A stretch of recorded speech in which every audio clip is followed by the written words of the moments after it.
minute.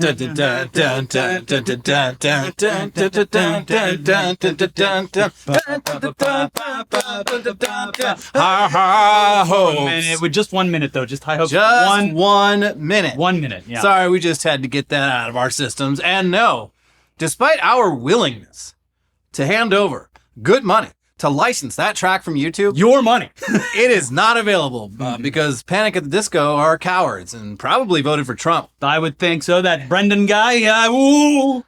But yes, what we are celebrating with our favorite dance is the fact that Elon Musk spent a record amount of money trying to get people in Wisconsin to vote a certain way, including handing out giant novelty checks for $1 million apiece to multiple people, and he got nothing out of it.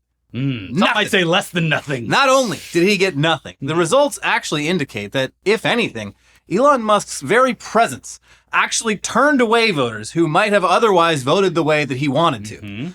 It's 5 months too late, but the man is officially now electoral poison, and it's hard to imagine that that's going to change anytime soon.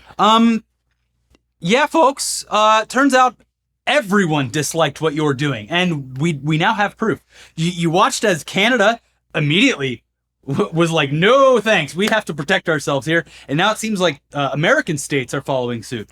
They're reacting to everything that's happening. Not a well-liked man. No. And on top of that news, hey, Gen Z, it's time for your first recession. Get in the chair. Have a seat. Everybody gets one. No, we got a couple. So, but your first is always fun, you know? Everyone remembers their first recession. Yeah. We'll get to that in a moment, but let's just enjoy the good news before we get to the very bad, very stupid news. I woke up this morning and I felt pretty damn good for the first time in a while. The universe said,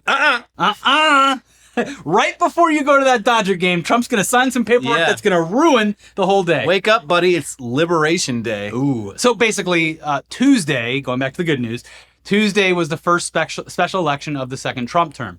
And one of the races was for a seat on the Wisconsin State Supreme Court that would determine whether the court would maintain a 4-3 liberal majority or flip conservative. After spending $277 million on Trump in November's election, Elon decided he's going to try and buy another election. It worked the first time. Yeah. And he poured $25 million into the Wisconsin Supreme Court race, making it the most expensive state Supreme Court race in U.S. history.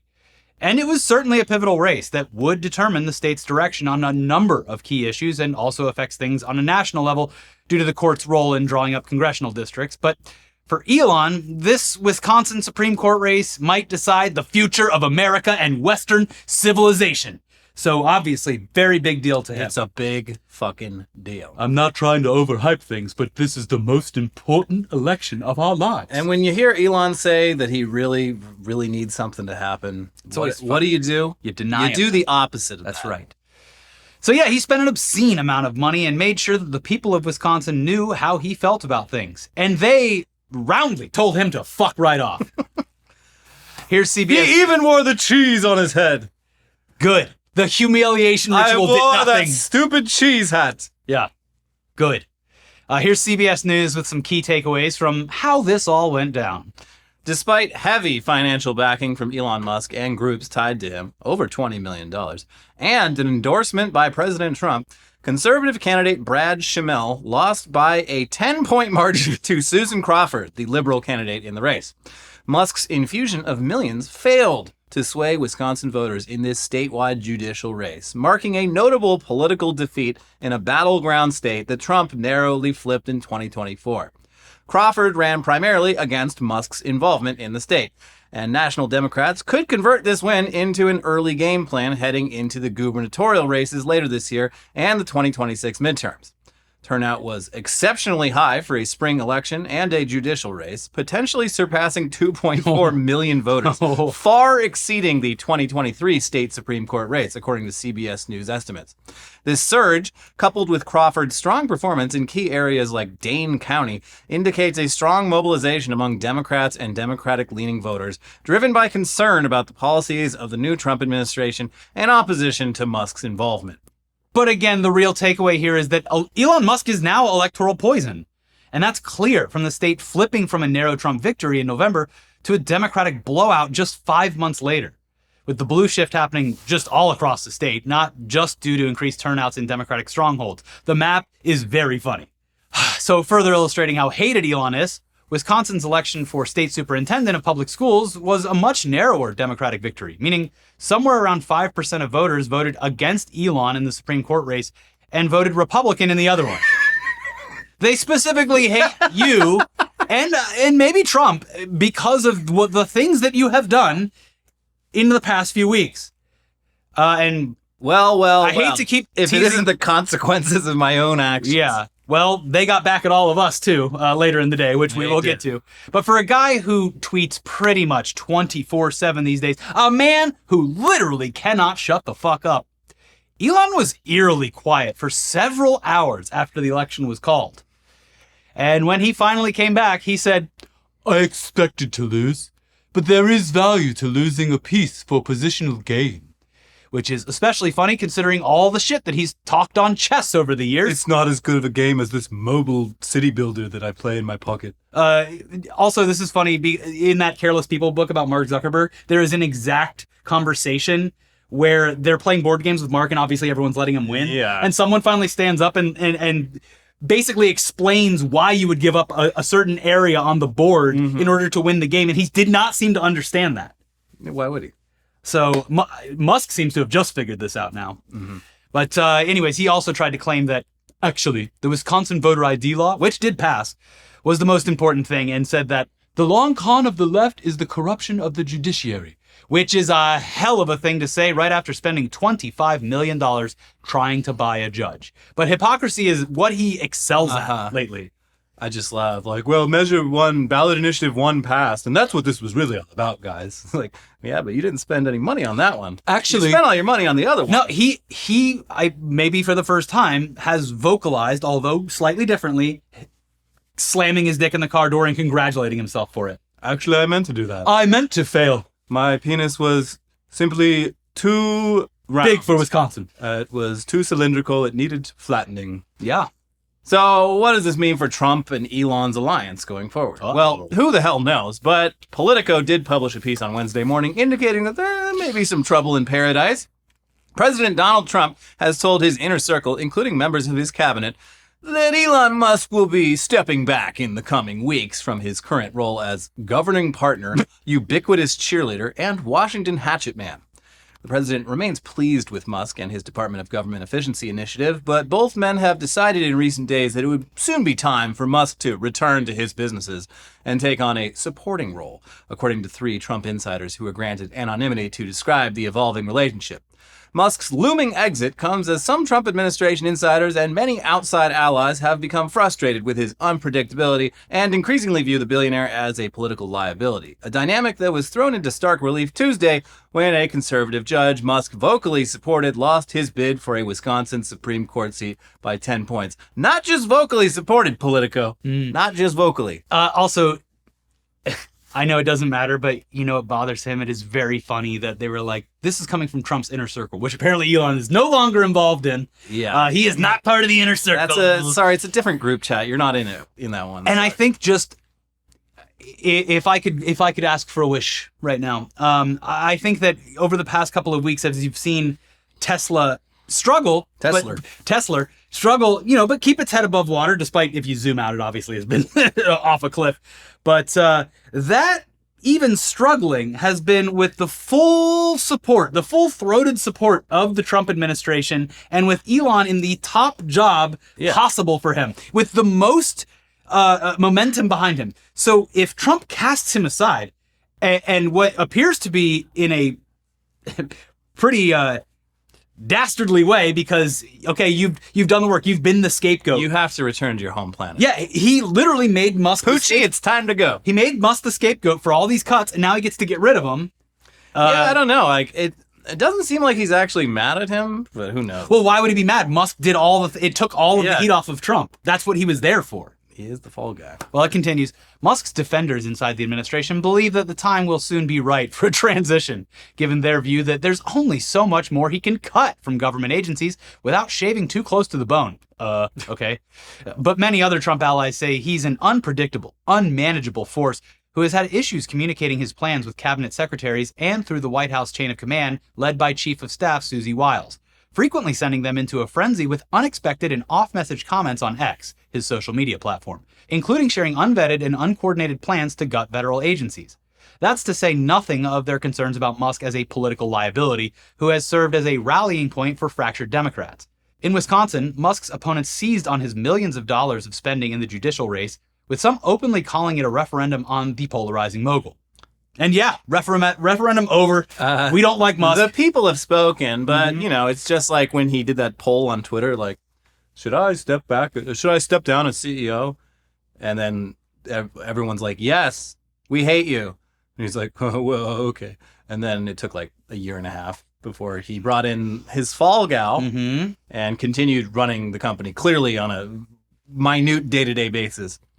Well, so message is heard loud and clear. I don't think he's going anywhere unless he is forced to go somewhere. Well, I think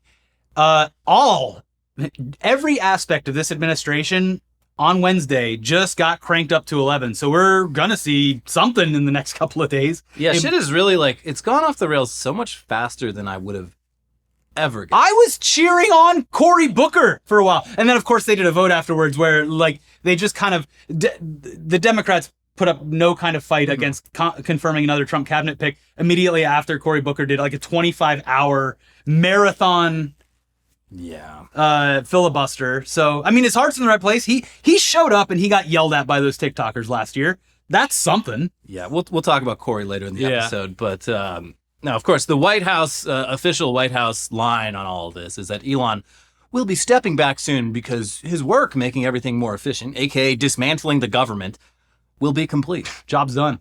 And maybe this is all according to plan, but it would be insane if Trump and his advisors didn't see the Wisconsin results as a huge wake-up call that being associated with the country's most hated person is bad for business. Another interesting thing will be whether elected GOP members who all fell into line because they were terrified about Elon maybe trying to primary them or saying things about them on Twitter. Maybe, I don't know, maybe they'll stop worrying so much about that and maybe feel more free to push back on some of these things, especially if they affect their constituents who are very angry. Who are clearly very upset. Yeah. And now the businesses in all of their districts who are absolutely going to suffer. Even if this is the tariff stuff is reversed tomorrow, people are going to suffer. Yeah. I mean, it's doubtful any of these people will grow a spine, but I'm telling you, like, the first Republican who comes out at one of these town halls and says, yeah, you know what? Fuck Elon Musk. This shit does suck. They're gonna feel the nice, sweet relief of not being fucking screamed at for just a brief moment. Literally the second before I came in here, this on Fox News, by the way, on Fox News of all places, this was the poll. What bothers you most when paying taxes? Number one result, 45% on Fox News. Rich are not paying enough.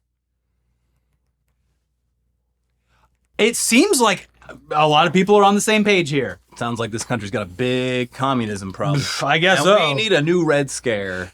But while we're on the topic of Elon, things aren't just going badly for him on the political side of things. Tesla released their sales data, their quarterlies, on Wednesday morning, and sales for the first 3 months of the year are down 13% compared to last year, which is a massive drop. Yeah. But it's also worth noting that, guys, these are for deliveries for orders that were mostly placed during the previous quarter before Elon took a chainsaw to the federal government. So there is a bit of lag here, and things are likely going to get significantly worse when the Q2 numbers come in, showing sales from right now, the first few months of the Trump administration. It's always been a thing that when you buy a new car and you drive it off the lot, it loses like a significant amount of value. I would be honestly curious to see exactly how much value is lost the second you take ownership of a Model Y. It's probably 50%. You can go on CarMax and see for yourself. They can't give these fucking cars away. I mean, it's probably worse in Southern California than it is on Well, there's just so many, yeah. But if you wanted to and didn't feel shame, you could get a fantastic deal. You get into a brand new Tesla. You get a fantastic deal on a Tesla with like 5,000 miles on it. Get it for about half what the first owner paid for it. But I feel like a lot of people are still just like, you know what? I think I'll just take the bus. Yeah. I just, getting flipped off that many times on my daily commute, it's bad for the soul. Yeah. Anyways, now that we're all done laughing at Elon for now, it's time to talk about how Trump has just gone ahead and pressed the big red recession button. And it absolutely means that we are all fucked. Unless there's very little that could happen that could straighten this course. I mean, at this point, it would have to be like the other tariff things where he figures out a way to change his mind, but not seem like he's changing his mind. I mean, at this like point, pretending that he got everything he wanted. There were already backlashes after that, regardless, because Canada specifically is not buying some of our goods, and now other countries are just not going to buy our goods. Yeah. So obviously, Trump loves tariffs. And up until now, it's been tariffs targeted at specific countries that he dislikes. But this week, he said, fuck it, and imposed tariffs on goods from basically every country on Earth, ensuring that everything gets more expensive at a time when shit already costs way too much. And we mean every country on Earth. Some countries that don't exist. Yeah. Wednesday was Trump's long-promised Liberation Day, when the people of the United States would be liberated from their need for foreign goods. But the problem is you can't just hit the undo button on a half-century of offshoring. A lot of the stuff that we import is stuff we don't really make here anymore, and even the stuff that we make here isn't made on a scale that can meet demand. And even the stuff we make here relies on materials that come from everywhere in the fucking world. It's weird how the global economy is a web that's interconnected and yeah, relies on free trade. Bizarre how some regions of the earth have different minerals than some other regions of the earth, and it would be a good thing to have trading partners. Anyways, actually accomplishing what Trump is trying to do would require years of work, building out U.S. manufacturing capacity, and it would cost just an insane amount of money. Yeah, like even when he was doing like steel tariffs, like even building a steel mill, which compared to like... And we used to have a lot of them. Compared to like microchips or any like complex electronics, like a steel mill is a very simple operation. Mm-hmm. But even that, it would take like 5 years of like fast-paced work to get something like that online. And we're supposed to believe that we're going to start manufacturing like silicon chips and like other really, really specific pieces of technology here in the U.S. Next week. Yeah. No. Are you fucking stupid? It would, of course, require very long-term planning, not just deciding one day that it's over. We're all buying American again. Yeah. And if it doesn't exist here, you're not buying it. I'm buying American, by which I mean I'm not buying. Not buying. I'm sitting. I am sitting on my hands. Here's the AP. President Donald Trump on Wednesday announced far-reaching new tariffs on nearly all U.S. trading partners, a 34% tax on imports from China and 20% on the European Union, among others, that threaten to dismantle much of the architecture of the global economy and trigger broader trade wars. Trump, in a Rose Garden announcement, said he was placing elevated tariff rates on dozens of nations that run meaningful trade surpluses with the United States, while imposing a 10% baseline tax on imports from all countries in response to what he called an economic emergency. The president, who said the tariffs were designed to boost domestic manufacturing, used aggressive rhetoric to describe a global trade system that the United States helped to build after World War II, saying, "Our country has been looted, pillaged, raped, and plundered by other nations." Calm down. The action amounts to a historic tax hike that could push the global order to a breaking point. It kickstarts what could be a painful transition for many Americans as middle-class essentials such as housing, autos, and clothing are expected to become more costly, while disrupting the alliances built to ensure peace and economic stability. Trump said he was acting to bring in hundreds of billions in new revenue to the U.S. government and restore fairness to global trade. "Taxpayers have been ripped off for more than 50 years, he said, but it's not going to happen anymore. Trump declared a national economic emergency to levy the tariffs. He has promised that factory jobs will return to the United States as a result of the taxes, but his policies risk a sudden economic slowdown as consumers and businesses could face sharp price hikes. Trump was fulfilling a key campaign promise as he imposed what he called reciprocal tariffs on trade partners, acting without Congress under the 1977 International Emergency Powers Act. But his action Wednesday could jeopardize Trump's voter mandate in last year's election to combat inflation. Several Republican senators, particularly from farm and border states, have questioned the wisdom of the tariffs. U.S. stock market futures sold off sharply overnight in anticipation of the economy weakening after having already dropped since the start of this year. With today's announcement, U.S. tariffs will approach levels not seen since the Smoot-Hawley Tariff Act of 1930, which incited a global trade war and deepened the Great Depression, said Scott Lincecum and Colin Grabow of the Cato Institute, a libertarian think tank. Damn, the libertarians are sounding the alarms? Well, libertarians hate tariffs. Yeah. They're like, this is one of the things they're pretty good on.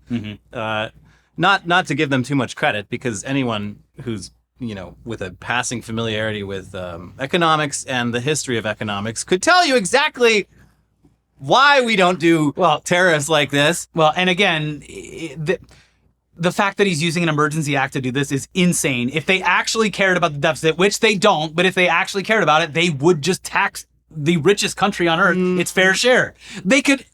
That's what's so frustrating about this. I mean, they're taxing all right. This is technically, a tariff is a tax. Yeah, but what I'm saying is, you're paying for this. If they taxed billionaires, the proper amount, that would do a lot more. If we tax the billionaires, who's going to pay for our campaigns? That's right.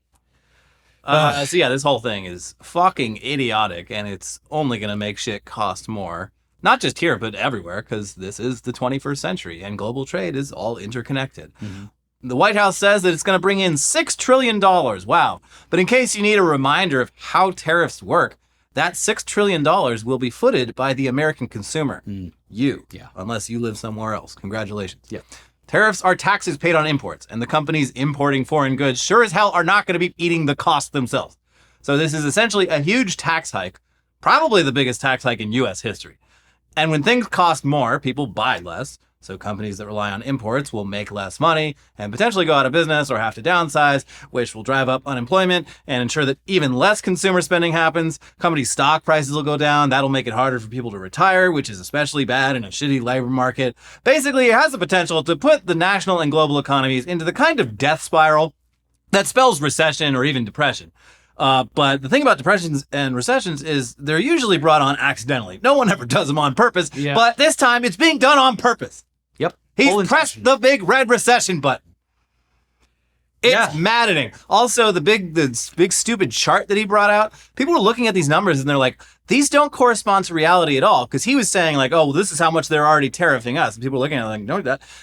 What it is just like his tariffs are making up for like trade deficits where it's like, oh, well, we're buying more from Vietnam than Vietnam is buying from us. And it's like, yeah, Vietnam makes all the stuff. We don't. So it's like, oh, there's a 90% tariff on the U.S. from Vietnam. It's like, no, we're buying that much more from them than they are from us. We're punishing them for it. I feel like at this point, I would say even Trump supporters, but I can't give them that much credit. At what point do you just go, this guy doesn't know what he's fucking doing? He doesn't get it. And he's like very clearly, he's stuck in a mindset. Even his Treasury Secretary was like, yeah, because he knows. He went to fucking college. He knows. He was sweating on an interview. Trump is still in this mindset from like the early to mid 20th century where like this might actually make sense, but like it makes no fucking sense now. It's zero sum. Everyone loses. Yeah, and aside from all the other stuff that is going to cause people to not go out or spend, or it's like everyone's going to be scared of something happening or spooked about everything that's going on and want to hoard all of that money. I mean, I'm assuming that tomorrow Costco is going to be packed full of people buying toilet paper and water again, but it's fun times. And I mean, the stock market is already reacting accordingly.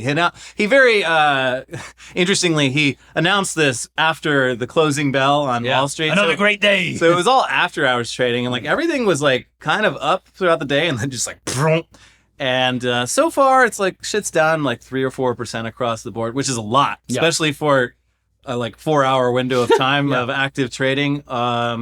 I can't imagine by the time you're watching this video, it will have gotten better. If anything, it's going down. And it's even scarier that, over the past couple of weeks, a lot of countries that have been traditionally very friendly with have maybe been a little bit spooked and won't rely entirely on our currency, which for the longest time was the strongest and best currency in the world, and everyone had to have it. So maybe now they don't. And that would be really bad. But hey, it's great for Bitcoin, is it? I don't know. I have no idea. Anyways, our ad break transitions lately, they're getting more and more difficult. But telling you to spend money on goods and services right after predicting a global financial crisis, that's a new high point for us. I don't know how we're going to top this one, guys. I'm sure we will. But folks, it's time to very awkwardly let you know that this episode is sponsored by Raycon. From early mornings to late nights, moms are always on the go, juggling work, family, and everything in between. It's the hardest job in the world. This Mother's Day, treat her to Everyday Earbuds by Raycon because she deserves a moment to relax, recharge, and enjoy her favorite music, podcasts, and calls in crystal clear audio. Raycon's Everyday Earbuds are the perfect gift for the mom in your life, whether she's hitting the gym, busy with work, or taking one of the many phone calls that she habitually puts on speaker every day. It's time to stop. Give your mom the gift of premium audio that goes where she does. Their latest model is better than ever with a 32-hour battery life and multi-point connectivity that lets her pair with 2 devices at once. She'll never ask you for Bluetooth help again. Speaking of battery, with Raycon's quick charge function, just 10 minutes of charging yields 90 minutes of battery. These earbuds also come with active noise cancellation, which is often difficult to find at such an accessible price point, but not with Raycon. These start at just half the price of other premium audio brands. Raycon's Everyday Earbuds come in a spectrum of vibrant colors to match your style or your mom's style, whether it's low-key, blush violet, or loud and proud Jolly Rancher watermelon. Go for it. I'm not a mom, obviously, but I am pretty busy, and my Raycons are rarely not in my ears when I'm getting things done. I wore them on the way over here. I'm always trying to ring my bell at Elliot when I'm on the way over here. He never hears me. Nope. One day I'm just going to run right into him. I'm locked in. And hey, if mom isn't liking her Raycons, they offer a 30-day happiness guarantee return policy. No questions asked. Go to buyraycon.com/newsday to get 20% off site-wide. Right now, Raycon is offering up to 20% off site-wide when you go to buyraycon.com/newsday. Buyraycon.com/newsday. This episode is also sponsored by Huel. A great product if you're like us and get caught up in all this nonsense so much that you sometimes forget to eat. And they are offering 15% off to our viewers at huel.com/TechNewsDay15 with the code TechNewsDay15. Are you finding it difficult to find that time for a complete balanced meal? That's where Huel, spelled Huel, comes in. Their Black Edition ready to drink is a complete meal in a bottle, full of 35 grams of protein, 27 vitamins and minerals, and low in sugar, all in one handy bottle. Huel is the global complete nutrition brand with over 500 million meals sold. You can find Huel in GNC stores or Amazon or directly, how we like it, on Huel.com. Direct. For new customers shopping at Huel.com, you can try it for 15% off plus a free gift with our exclusive code TechNewsDay15 at Huel.com. I like Huel because I do forget to eat sometimes. And I need those nutrients, I need that sustenance, and I need that protein, baby. Any video that I edit is powered by Huel because I go late and I'm like, you know what'll hold me over? A nice chocolate milkshake in the middle. A nice thick Huel. Yeah. Huel is a perfectly balanced meal designed by experts to provide all the nutrients your body needs from a meal. Huel takes the guesswork out of healthy eating. It's for your most inconvenient meals. With no prep, no cooking, say goodbye to getting hangry and unsatisfying snacks. Just grab a Huel instead. They taste so good. Huel shakes actually taste like a milkshake, and they come in delicious chocolate or vanilla. Bonus is they're low in sugar. Lastly, Huel is incredibly affordable. With high protein meals less than $5, it's a budget-friendly option that I am genuinely excited to talk about. My personal favorite is that Black Edition ready to drink because it's got a whopping 35 grams of protein plus 27 vitamins and minerals all in one handy bottle. Access to quality, quick, and easy meals hasn't been this easy and tasted this good since ever. So join the community of Hueligans with this exclusive offer for new customers of 15% off plus a free gift using our exclusive code TechNewsDay15 at Huel.com. That's 15% off plus a free gift for new customers using our exclusive code TechNewsDay15 at Huel.com. Please see our description for the terms and conditions. Unlock a healthier, easier way to eat with Huel. Nutritionally complete meals in minutes so you can focus on what really matters. All right, back to the news now. And you know what would be even worse than a totally avoidable recession? Well, probably a totally avoidable pandemic happening during a totally avoidable recession. Compounded. Hopefully that doesn't happen, but Trump's latest cuts to the federal workforce at the FDA, CDC, and NIH, that feels like something you'd see during the opening credits of a zombie movie. If you were an infectious disease, now would be the perfect time to strike. Yeah. Yeah. It's good eating right now. Here's the AP. thousands of people responsible for tracking health trends and disease outbreaks, conducting and funding medical research, monitoring the safety of food and medicine, and administering health insurance programs for nearly half of the country were laid off Tuesday at the nation's top health agencies. The moves will shrink the Department of Health and Human Services to 62,000 positions, lopping off nearly a quarter of its staff, 10,000 jobs through layoffs, and another 10,000 workers who took early retirement and voluntary separation offers. Many of the jobs are based in the Washington area, but others are in Atlanta, where the U.S. Centers for Disease Control and Prevention is based, and in smaller offices throughout the country. The cuts include researchers, scientists, doctors, support staff, and senior leaders, leaving the federal government without many of the key experts who have long guided U.S. decisions on medical research, drug approvals, and other issues. Health Secretary Robert F. Kennedy Jr. criticized the department he oversees as inefficient in announcing the cuts last week. Hours after the layoffs began Tuesday, he wrote, "The revolution begins today," on social media as he celebrated the swearing in of his two agency heads. Like, Trump hit the big red recession button, and RFK's hitting the big red pandemic button. It's like a quarter of the fucking workforce in Health and Human Services. And I haven't seen a number yet, but I've seen estimates, and it's like they're saving like a couple $2 billion. A fucking drop in the bucket. They're saving. It's not nothing, but like, again, these numbers have no... It's not the reality. They haven't been a problem for any of the people that are in control of it now ever in their lives. And all of a sudden it's like, well, we have a really good excuse that doesn't make any sense to anyone really to put forth all this stuff. It's so fucking aggravating. But it's just like, you're not saving that much money. And the money you were spending that you're not anymore was, I would say you were getting a pretty damn good deal. Decades of experience. Yeah, like, that's the big thing with like all these cuts is like the institutional experience is like, you're not just losing like a certain percentage of the workforce, you're losing all of the people who like know the most about how shit actually fucking works. It's like, and I'm sure some of you have had this experience, when you're at a company, even if it's fucking Domino's Pizza, and there's a guy who kicks ass at making pizzas, and the company fucking doesn't treat him right. So eventually, either they fire him for no fucking reason, or he asks for a raise, and he fucking leaves. And then guess what? You have to train someone else to take that job. Yeah, and they fucking suck, and it's very aggravating. And guess what? The jobs, it's going to take, if they're perfect, a long time to get back up to speed. Yeah, and now scale that up. Not to denigrate our nation's pizza makers, who are true. Yeah. But we're talking about people who've devoted their lives, I would say, very selflessly to like fighting disease outbreaks. I know, things of that nature. Like they could have gone into like pharmaceuticals and probably made a lot more money, but they chose to work in the public sector, keeping us all alive in ways that we don't even. And they were realize. punished for it. Yeah, it's just so pointless. But yeah, I guess if you like, that would be the firsthand experience you could have is like when someone disappears in the company and you're like, oh fuck. Yeah, no, we've all had that where you really take for granted how much their experience was valuable. Yeah, institutional experience goes a long way. It certainly does. Anyway, here's some more from Wired.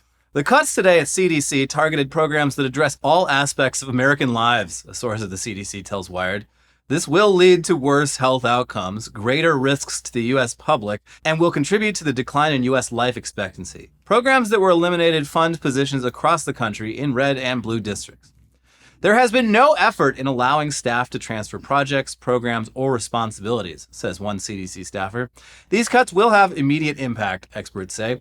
At the Division for HIV Prevention, where the stated mission is to promote health and quality of life by preventing HIV infection and reducing HIV-related illness and death in the United States, at least half of the employees received RIF notices. We're going to have patients die, said Jade Pacus-Bather, an infectious disease doctor at the University of Chicago who also specializes in HIV prevention. Unnecessary, preventable death. And a fun little detail I saw is that they note that one of the teams that was decimated was the CDC's vessel sanitation program, which keeps tabs on disease outbreaks that happen on cruise ships, which, if you remember, from just a few years back, cruise ships are basically big floating petri dishes. Seems like an important role for the CDC to have, that if some scary new disease is just running wild on a cruise ship, they should know about it and be able to deal with it quickly and effectively. So we're not going to have that makes anymore. sense. Yeah. And you know, just compounding the other issues we've talked about today. 10, 20,000 workers here, 10, 20,000 workers there, out of jobs, not contributing to an economy, not spending in the economy. Guys, it's not how things work. And I think we're starting to see everything kind of fall apart. Yeah. So it's very scary and very ominous. But let's take a break. Let's move on to something that's scary, but also ridiculous. Okay? It's some half. Here's the New Republic. A leaked memo from the U.S. Department of Agriculture's Research Service Division revealed Sunday that the agency has banned some key language from its vocabulary, including the words climate and vulnerable, as well as the phrase safe drinking water. Other baffling entries on the memo's banned language list are greenhouse gas emissions, methane emissions, sustainable construction, solar energy, and geothermal, as well as nuclear energy, diesel, affordable housing, prefabricated housing, runoff, microplastics, water pollution, soil pollution, groundwater pollution, sediment remediation, water collection, water treatment, rural water, and clean water, among dozens of others. When evaluating agreements, those entries that include these terms or similar terms cannot be submitted, wrote Sharon Strickland, the USDA's Northeast Area Financial Management, Travel and Agreements section head, in an internal March 20 email. The review will ensure that we maintain compliance with the administration's EOS. Cool! Yeah, none of these seem like terms that the U.S. Department of Agriculture would ever have to use for any reason. Yeah, why would they ever need to talk about clean water? Woke. Yeah. Doesn't seem like something that would come up. Woke. Woke. Yeah, it is woke. Clean water's woke, guys. Yeah. Runoff? Just like a runoff election? Woke. Woke. We're so fucked. We are, and it's damn. It's all bad.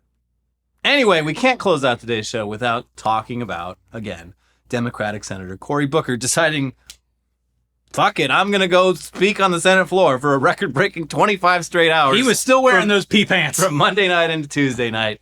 Just pissing and pooping myself. Just peeing himself, yeah. Not only did he manage to stand, and that's the key one, stand and talk for more than a day straight about all the ways that Trump sucks, really got it off his chest. He also broke the previous record that was held by notorious dead racist Senator Strom Thurmond. So that's pretty cool. That is good, yes. And while it doesn't really translate into anything policy-wise, it did show that at least some Democrats aren't going to just kick up their heels and wait for the 2028 midterms while all of this bullshit is happening. And again, credit to fucking Bernie and AOC who have been pounding pavement. They're coming here to LA in a couple weeks, or a week and a half now. Yeah, they've been getting tremendous enthusiastic response from crowds, and if this thousands of people if this showing party wasn't completely brain dead, they might take that as a sign or of how they should do things, or intentionally avoiding what their constituency wants. Anyway, with more on Cory Booker's absurd feat of political endurance, here's the New York Times. For 25 hours straight, Cory Booker stood on the Senate floor delivering the longest speech in the chamber's history without stopping to eat, go to the bathroom, or even sit down. My body is definitely going through it right now, Mr. Booker said in an interview Wednesday evening, but my spirit is so high.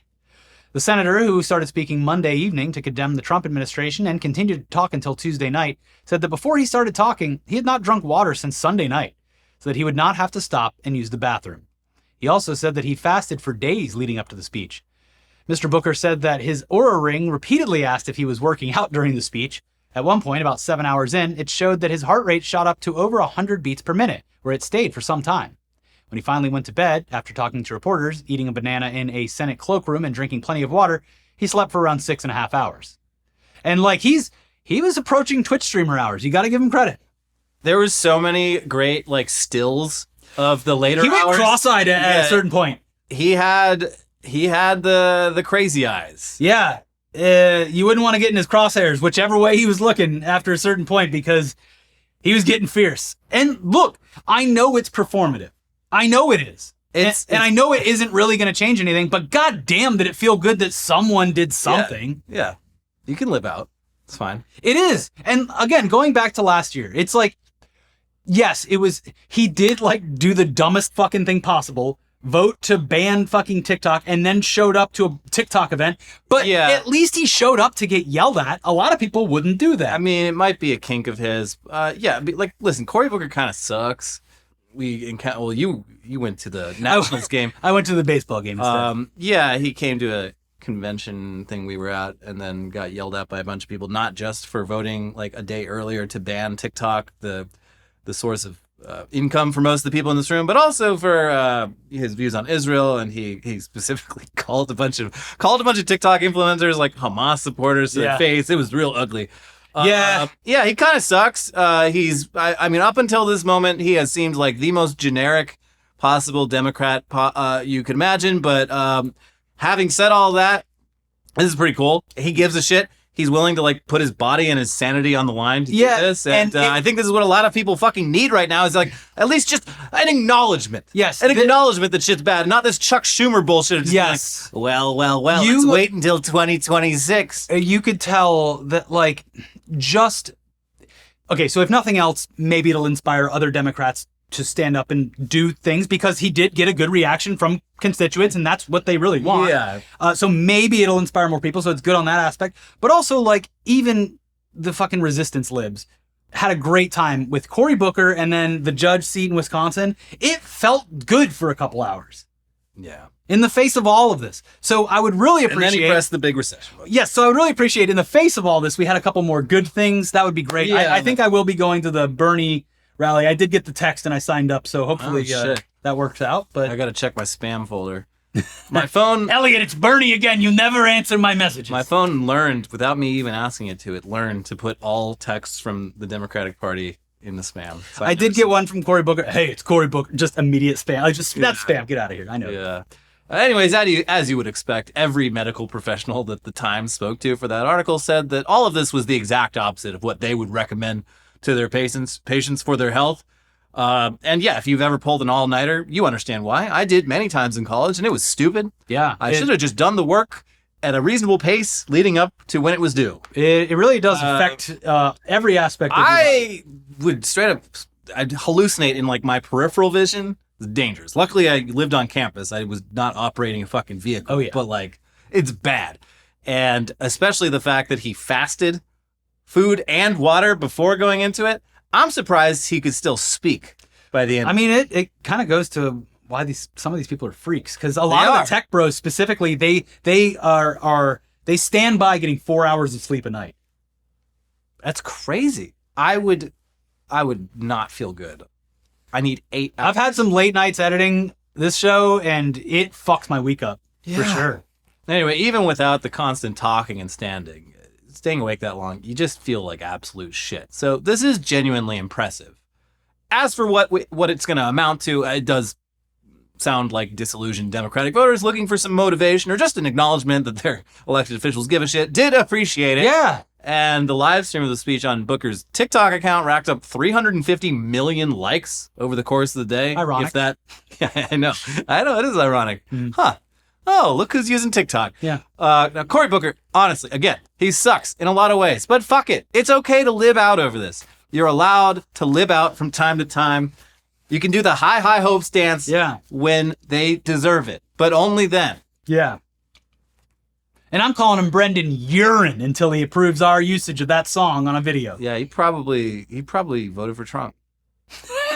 Come on the show and refute that. Yeah. If you didn't vote for Trump, why aren't you letting anyone use the high hopes dance? To have fun and enjoy a brief moment of happiness. I have money. I was willing to give it to you. I was willing to spend up to $100. $100 could be yours, Brendan Urie. To play like 10 seconds of your song and not get demonetized. And it's not even your biggest song. It might be now, but that other one was they all sound like Fall Out Boy songs, but the one song that was big. I don't know. I don't know any other songs. I can't think of it right now. Oh, that one? No, I'm all about... No, the High Hopes is a way better song. I mean, you're right about that. Anyways, that's it for the video. Like the button. Like the button. Like the button. When we say things oddly... Trump pressed the big red recession button, RFK pressed the big red pandemic button, and now you're going to press the big thumb like button. The big confetti like button. Click that, leave a comment. I'm sorry that it's bad news, guys. It's all bad. We'll find some silver linings maybe in News Dump. I didn't make even sure. get to all the bad news. There's more. I just didn't want to get to it. Ay. All right. Well, thanks for joining us. We'll be back soon. Make sure you're subscribed. Watch our other videos over here, and we'll see you soon. Bye-bye.